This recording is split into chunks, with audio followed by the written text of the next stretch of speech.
Karen. Good.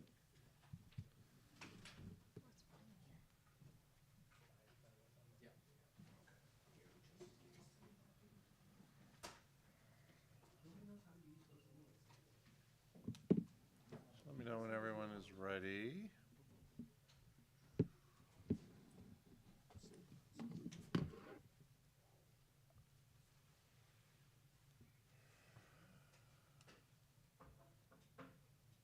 We all set there? Looks good. It just keeps adjusting it to make sure you're not late. I like that. It's 10:02. Good morning, everyone, and welcome to the Erie County Rath Building as we're here to release the 2026 Erie County proposed budget as was prepared by our team in the budget office and my office. I'm Erie County Executive Mark Poloncarz, and I'm joined by our Deputy County Executive Lisa Chimera, our Budget Director Mark Cornell. We're also joined by Kim Kasda, the Deputy Budget Director, as well as my Chief of Staff, Benjamin Swanekamp, and as well by Karen Gambino from Deaf Access Services, who's offering the American Sign Language today. Before I get into the budget, I did want to talk briefly about something that blockbuster story that came out yesterday on Politico in regards to bigoted, racist, sexist, misogynistic, just horrible comments that were made by young Republicans on a chat group that unfortunately also includes some young Republicans from New York, including the New York State Young Republican Chair, as well as individuals who worked locally, including under Senator Rob Ortt in Niagara County. This is probably some of the worst things I have ever seen, even praises of Hitler. But I think it's important for people to understand that that cannot be tolerated in any civil society. I'm glad to see that that has been denounced by some of the Republican leaders in our state, but it was sickening to see the statements that were made, the horrible things that were said about African Americans, references to we're going to kill people, send them to the gas chamber if they don't support us, and it was just something that just cannot exist in a civil society. And normally I wouldn't talk about a national story like this, but there were direct references to our region, Western New York and New York State, to the individuals who made those comments on this chat room. And I'm hopeful that none of those individuals have a role ever again in politics or government. We can disagree on policy, and we have to have disagreements on policy to have a strong society, but we cannot go down to the lowest common denominator, which is just pure hatred. And that's what was in that chat room, was pure hatred. For a long time, I've said I truly believe the modern Republican Party didn't stand for more than power and money, acquire more power to make more money. But what we saw yesterday was even beyond that. It was just horrible, and it was unacceptable. And if any of those individuals had been in my administration, they would have been immediately fired. And I call upon all fellow elected officials, regardless of your political party and your political leanings, to denounce what was included in that story, because it is just terrible. We witnessed one of the worst racial mass shootings in our country in Buffalo, and the statements that were made about African Americans in that chat room were just terrible. And I can't believe here we are in 2025 and we have such horrible racist, bigoted statements being made by individuals in the political system and in the governmental system. They just thought nobody was watching, and now the information has come out. They all need to be terminated from any jobs if they're in the political system. They all need to be terminated from any jobs if they're in the governmental system, and find out that there's ramifications for horrible beliefs. So I give credit to Politico for this story. It was a strong story, and it certainly showed the dark underbelly that exists, unfortunately, among some young Republicans. Not denigrating every young Republican, but some young Republicans who believe it's okay to say and believe horrible things. With that, I'll move into the 2026 budget. The 2026 general fund budget is about $2.3 billion for all funds. That includes sewer funds, other types of utility funds. But the general budget itself is a little less than $2.1 billion. We'll get back into this slide a little later in the presentation because we're going to move right away to how we pay for it.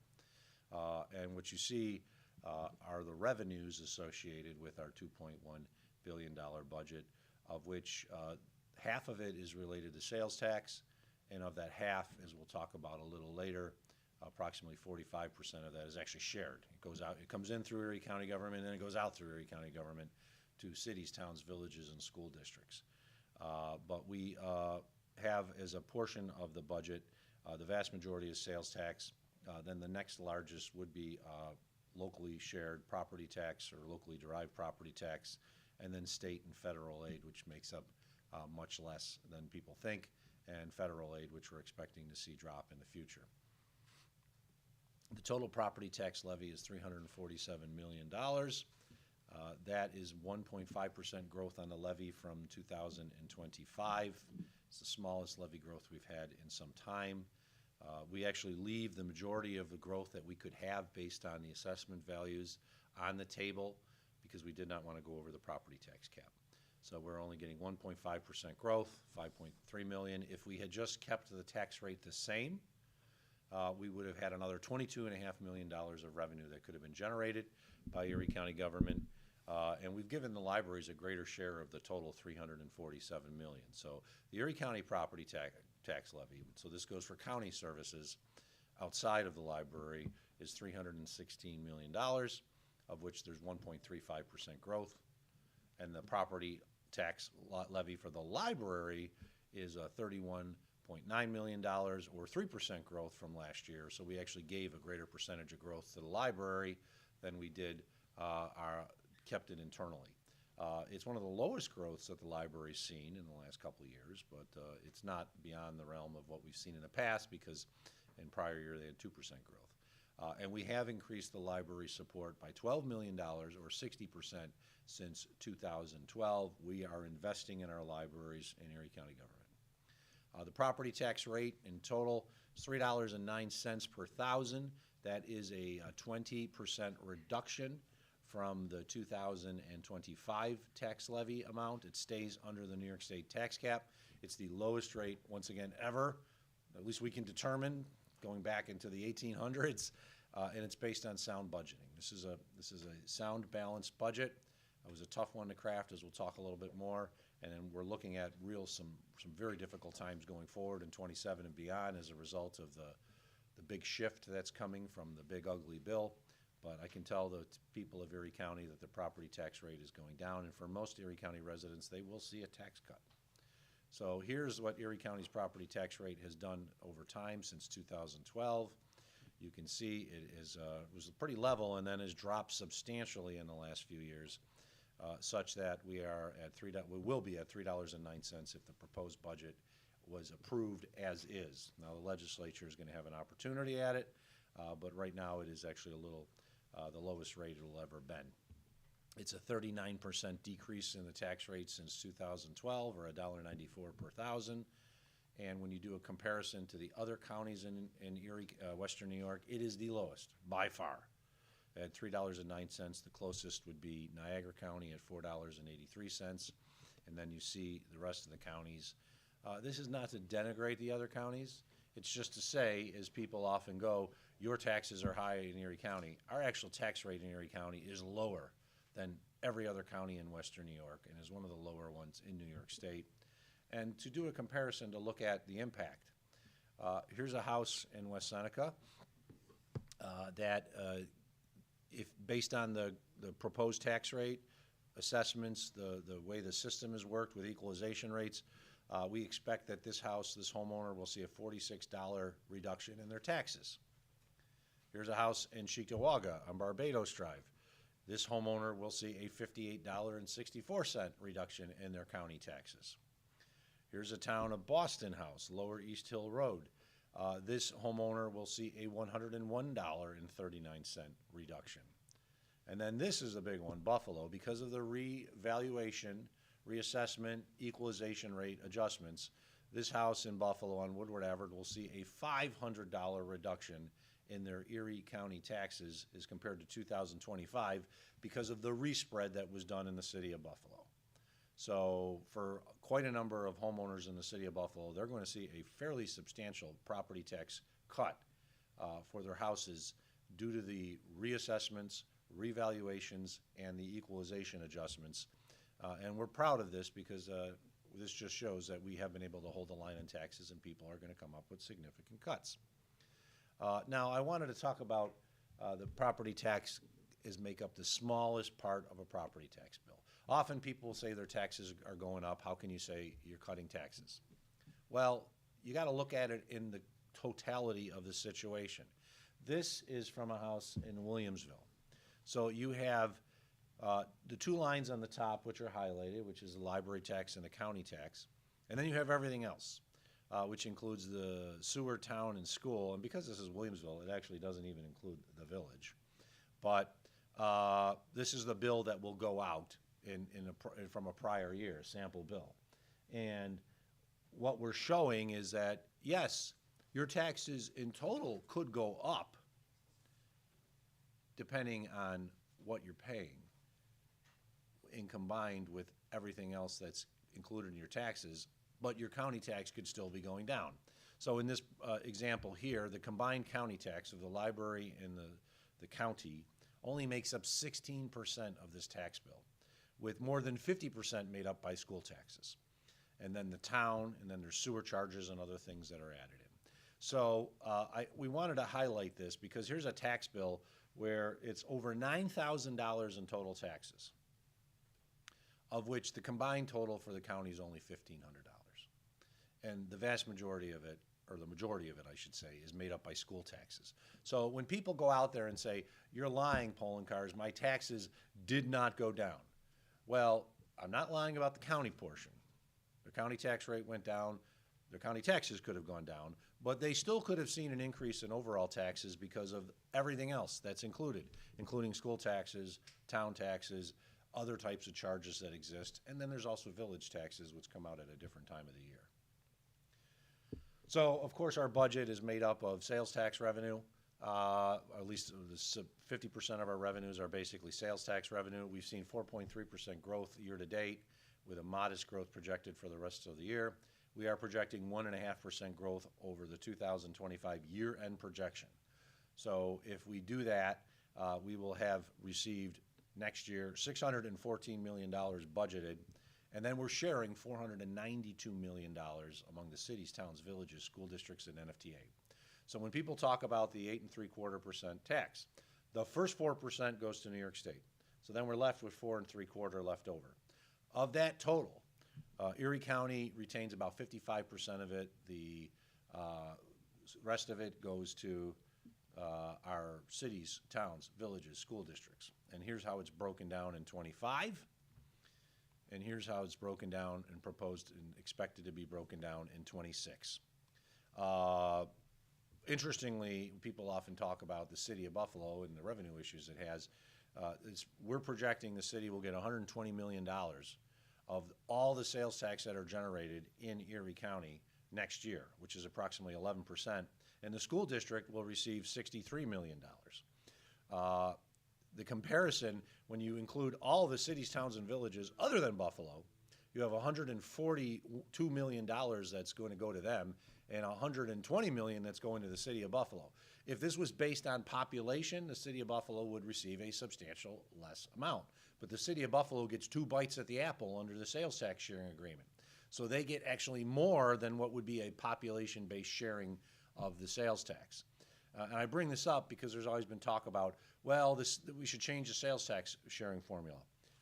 The city already gets 2 bites at the apple, and it's already getting more sales tax than if we went to a population-based formula. So any change that went to a population-based formula would hurt the city of Buffalo. They'd actually receive less. So I think it's important for people to understand that because we do generate a lot of sales tax in Erie County, but we're sharing 45% of it from the local share with all of these other entities. Every school district gets money from the sales tax, even those that just have a few students in Erie County, like Pioneer.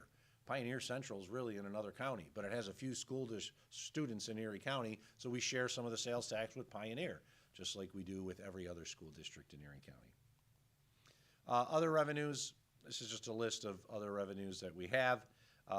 State aid, we're expecting a slight increase. Federal aid, a slight increase, though that's going to change in 2027. And then other amounts that we generate, which are not substantial, truthfully. Our expenses, nearly half of it goes to Health and Human Services. The vast majority of what Erie County does is related to Health and Human Services. We're in the Rath Building. I wouldn't say a majority, but the largest amount of floors dedicated in the Rath Building is for Health and Human Services, like we have in a lot of other buildings.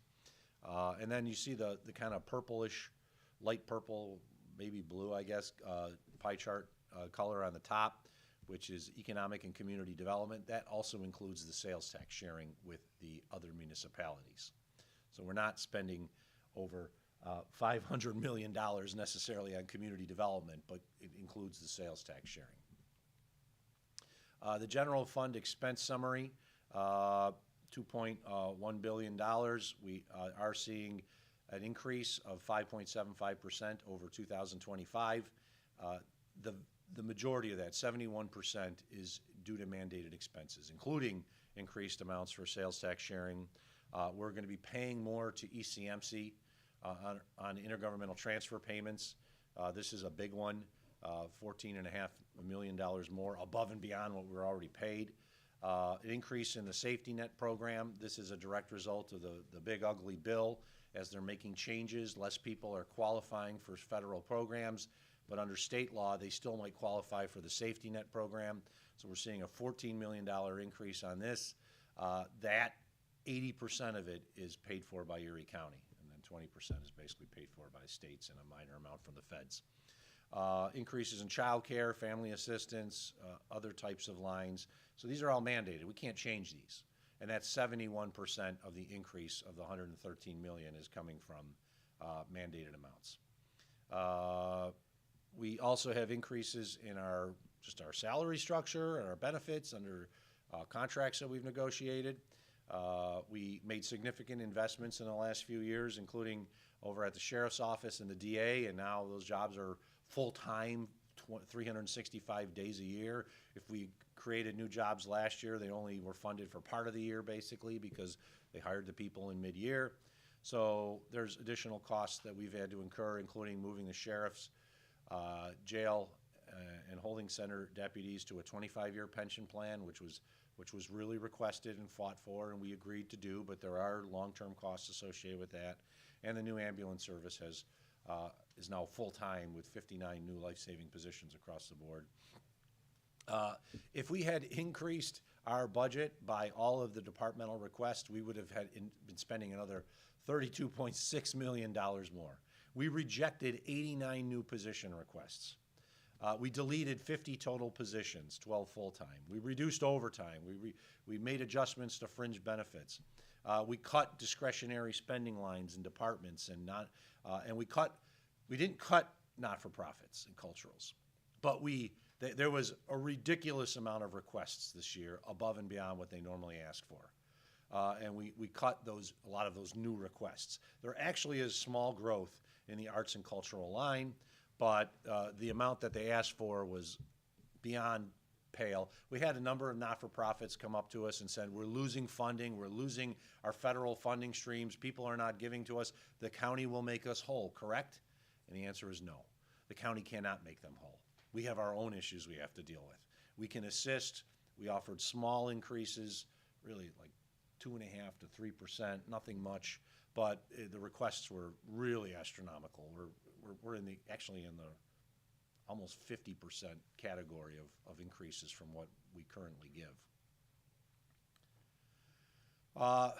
These are the general fund cut positions that were requested, 119, including 62 in the Sheriff's Office, 19 in the parks, 14 in highways.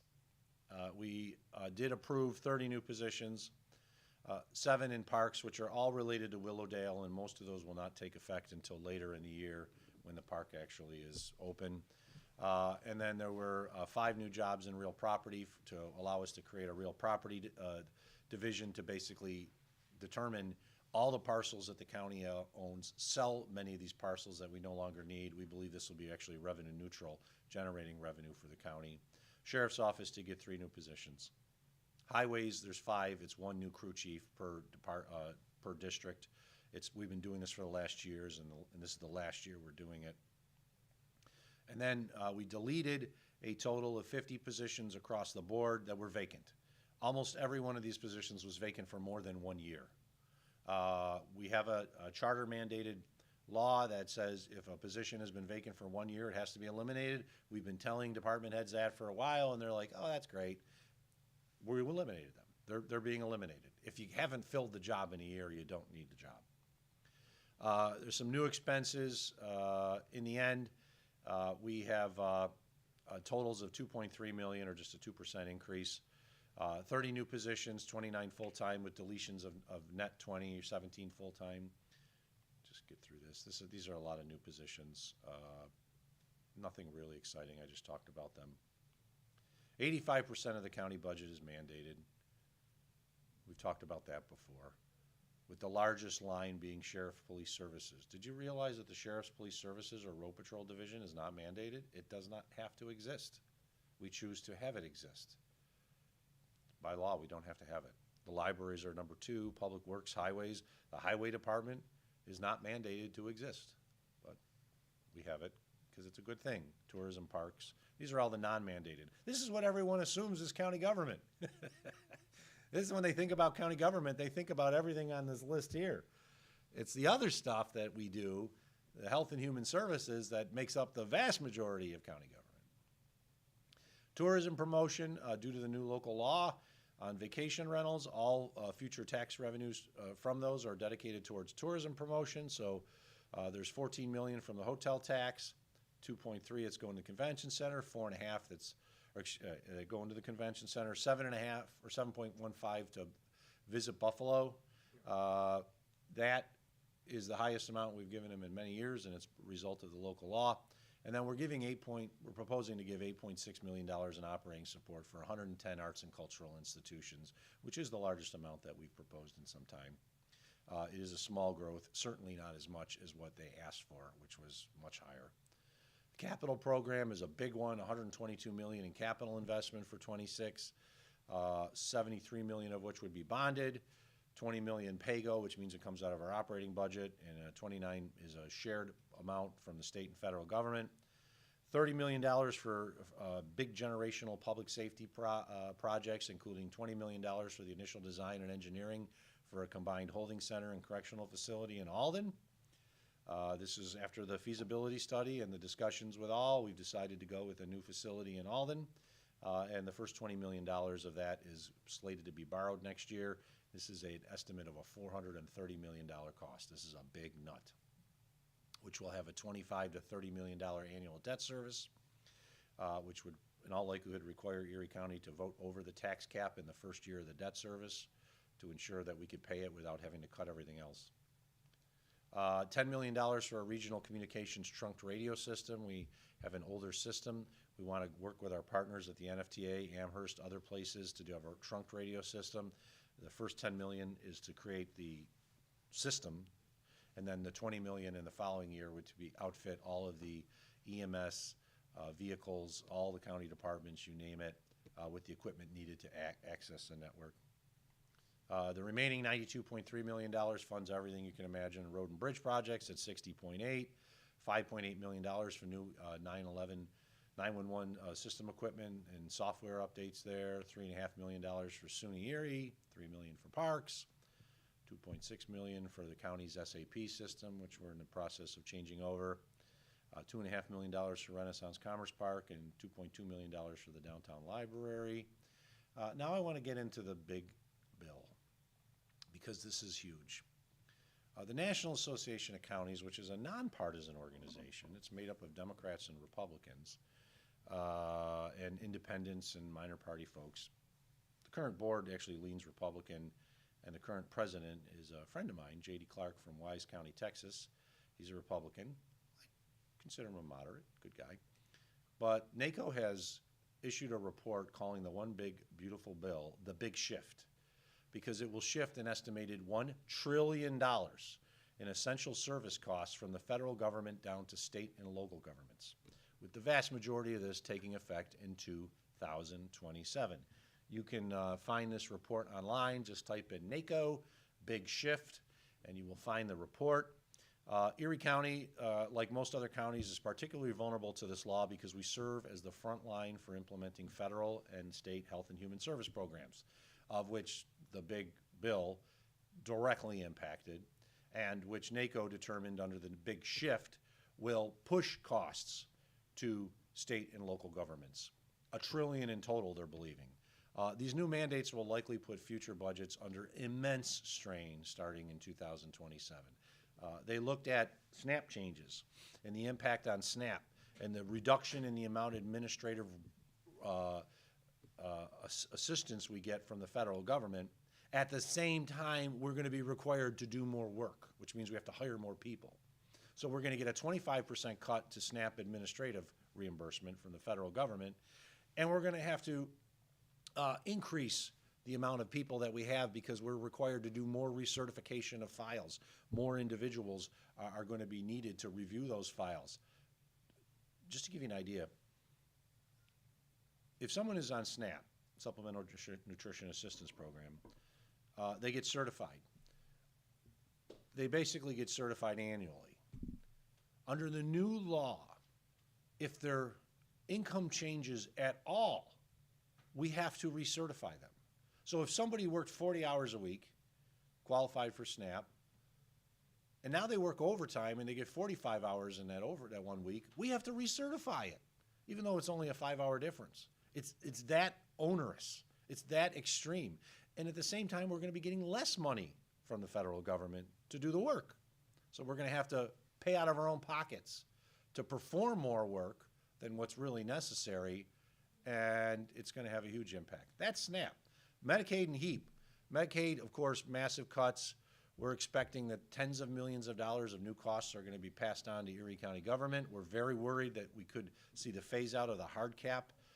Most of you have never heard of it, but or at least don't remember it. It's been a long time since the hard cap was talked about, but New York State implemented a cap on how much growth there could be on an annual basis with Medicaid for the counties. And they've been assuming the rest of the increase. Well, we're very worried the hard cap's going to disappear, which could have a huge impact on the county. It's saving us almost $200 million right now from what we would be paying otherwise. If the hard cap was eliminated, we'd be in trouble. HEAP, they cut $2 billion in funds from HEAP, and the entire low-income home energy assistance program in the federal government office was eliminated as a result of the big, beautiful bill. Now, we know how important HEAP is for our community. It is huge. It keeps people's houses heated during the winter. And if there's less money coming from the feds, we're going to have to put more money in locally. This is all going to be passed down to us locally, and we're very fearful about what this will be.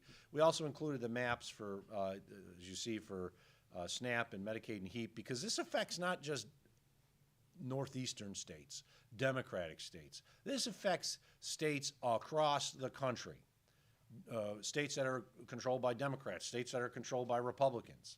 It's going to have a huge impact. That is why NACO issued a report that was exceptionally critical of the big bill, because it is going to really hurt local governments.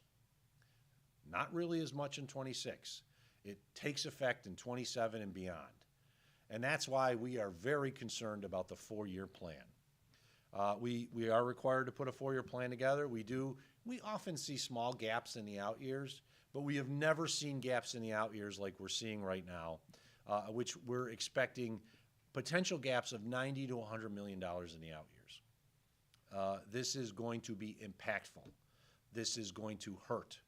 This is going to have an impact locally. And there's only a few ways in which we can address that, unless it changes in Washington, which is, I think, one of the reasons why you have a shutdown now and a fight between Democrats and Republicans, because Democrats are trying to change these very onerous provisions in the bill. There's only a few things we can do. We can do significant cuts to people's mandates. We can reduce mandated services to the minimum legal levels, that has to come from New York State. We don't get to choose that. That has to come from New York State. Significant cuts to people's mandates, scaled back capital improvements, additional increases to taxes and fees, job cuts, either by attrition or actual layoffs, or an increase in the property tax rate above the New York State tax cap. I've already talked to some legislators about our current year budget, as we're 26, I should say, the proposal, but 27, to let them know. 26 budget is sort of setting the standard for what we're going to have to be dealing with. It gives us some time to try to address what are the very onerous provisions associated with the 27 budget. It's not good. This is not for this upcoming year, but the 4-year plan has some significant shortfalls that we have not seen in many, many years. And we're concerned. And so we're sort of ringing the bell now so people understand and the legislators understand they can't just go and say we're going to spend more money, because it's going to get ugly in about 15 months when the 27 budget starts, unless there are changes in Washington. So this is our big concern. The 26 budget summary, it's the most challenging budget we've had in a few years. We do see an increase in the budget, almost most of it for mandated expenses. We have limited new spending. We're able to reduce the property tax rate, which is still the lowest tax rate in Erie County history. And we will be planning for the big shift, which will come in 2026. I want to turn it over to my Deputy County Executive and Budget Director in case you want to add anything else. So, would you like? Sure. Thank you. You know, the budget process is very interesting because there's no start and stop. It is constantly analyzed each and every day. I want to thank the commissioners for the work that they did in looking at their departments and making some hard decisions.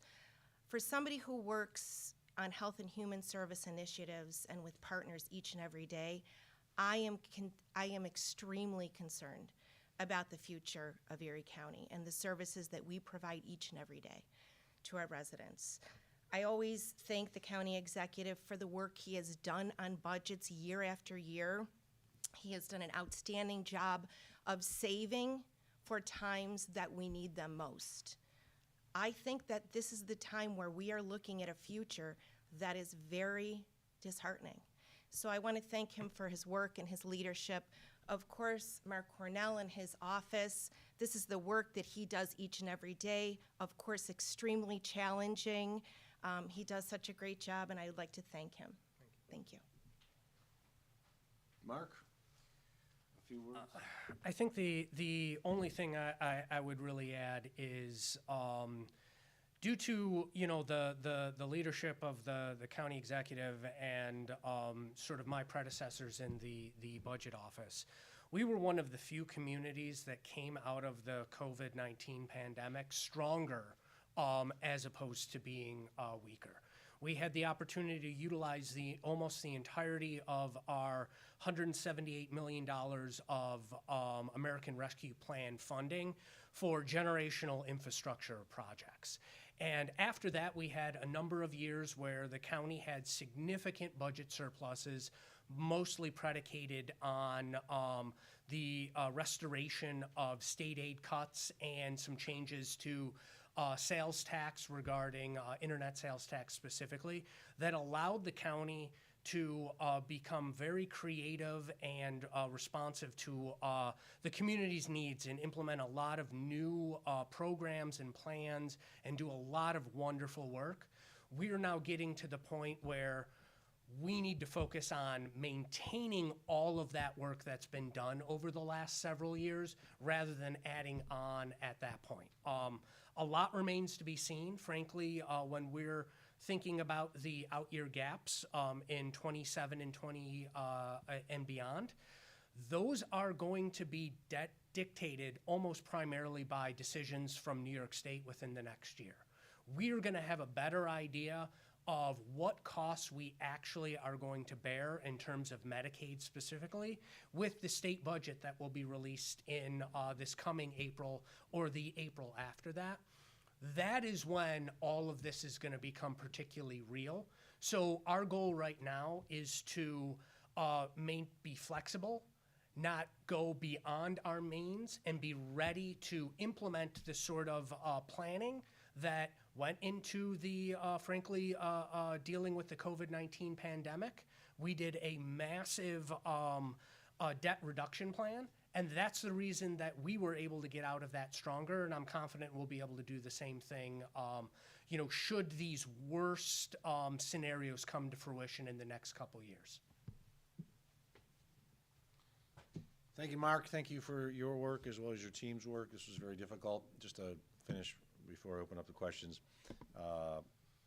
Gothamist, the public radio out of New York City, Jimmy Vilkeen did a story a couple days ago about how Blake Washington, the New York State Budget Director, sent a memo around to all the department heads and offices about how this is going to be one of the toughest budgets the state has to deal with in many a year, at least since COVID. But as Mark said, we will have a much better idea of the impact for 27 and beyond based on what New York State does. If they protect the counties, we'll be tight and we'll have problems. We'll have additional costs to handle, but we probably will be able to handle it. If they lift the hard cap on the Medicaid amounts and other things, it's going to be really ugly. With that, I'll open up to questions. Mr. McKinley. Yes, sir. Given what you said, do you think there's any appetite in all to cut mandated services to minimal levels, or at least bring them in line with what other states offer? For those who are watching online, the question was, do I believe that there's any appetite in Albany to cut minimum services, minimum Cut mandated services to minimum levels, bring them in line to what other states or bring them in line to what other states have. I know what the Assembly and Senate would like to do, and they always want to spend more. I also understand in the most recent budget, they actually gave the governor some power to make changes to the Medicaid system in the middle of the budget year, which they've never done. So I think they understand what's coming. We'll have a much better idea once they actually complete the budget. If you ask me what their preference is actually to increase the program. But I'm at least glad to know that they're not sticking their heads in the sand after what we saw from the most recent budget that was approved in New York State, in which they did allow the governor to make some modifications mid-year, which they never have. Now, we're just gonna have to wait and see.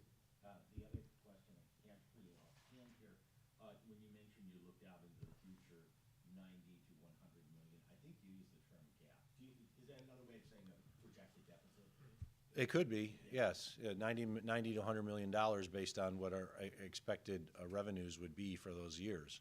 So, which is, we always have small little gaps when you look out for like 2 or 3 years in the future. That just always happens, but we're talking less than $10 million or so.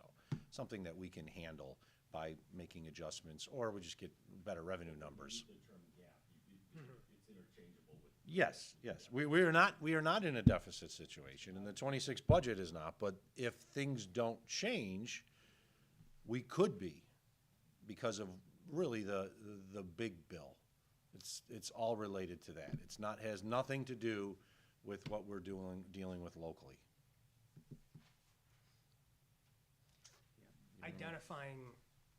Identifying the gaps at this point allows us the opportunity to now do something about them. Obviously, they are going to fluctuate. In usual cases, when you look further out, you have worse data to work with and bigger assumptions that you're making. But this is going to be sort of our roadmap going forward of understanding where we have some liabilities, where are going to be areas where, if we need to, we're going to make cuts to, or areas where we can possibly generate additional revenues that aren't subject to the federal government in other ways. So this is us trying to look ahead and be very honest with ourselves about what the future may look like, so that we have an opportunity to make changes if those worst case scenarios were to come to fruition. In the 26 budget, there's not a single layoff. There are deletions of vacant positions. There's not a layoff. We're leaving that on the table for 27, 28, and beyond if needed. Everything will be on the table. It's out of our hands is the sad part. It's really going to depend on, do they make changes to these Medicaid and SNAP rules in Washington? If they don't, and they continue as the bill passed, then what's New York State going to do? And if New York State passes the buck down to the counties, it's gonna not be pretty. You said that you deleted 50 positions that weren't filled because your rule say, hey, we can fill them in a year. You Yeah. don't need 'em. How many total jobs added? I got it as 30. Is that correct? Mark, you wanna, how many jobs is the question? So there are a net of 17 new full-time jobs included as part of this budget proposal. That is 29 minus 12 deletions. So those are the full-time positions. If we're looking across everything, that includes all of the other deletions of part-time, RPT, and seasonal, we're actually looking at a net reduction of 20 positions total, because the vast majority of those deletions that happen, that 50 that we just discussed, those are predominantly the part-time, seasonal, and RPT. Are there any other questions on topic? I will entertain some off-topic if there's any off-topic. If not, the budget will be online later today, so you can find it on the Erie County website in a PDF document. It is being distributed today to the legislature as well as other independently elected officials. And I just once again want to thank the budget team for their great work. This is a long process, a difficult process at times, especially when we had as many requests for new jobs and more spending, and we had to pare it down. But I want to thank them for their great work. And the budget team never really gets time off because they're still in the middle of their current budget year, so we have to manage that while also proposing a new budget and dealing with all the other stuff that we deal with in county government. Actually, just one. Is there a surplus for the county right now? Surplus? Yeah, we are trending to a positive variance for the 2025 budget year, and we have a fund balance, a piggy bank, so to speak. How much is there? Our unassigned fund balance is $149 million, and that equals about 10% of the general fund expenses. Which is what the rule of thumb, you should have 10% or more in the rainy day fund, right? Correct. The reason I ask is that's the first thing those guys across the street always want to dip into, right? Well, Say, if you got this, David, I, and Sandra are probably some of the only people in this room who were kind of around during that red-green fiscal crisis, because I was elected in '05 to clean it up, and one of the reasons they created the red-green fiscal crisis is they dipped into their fund balance and used it all.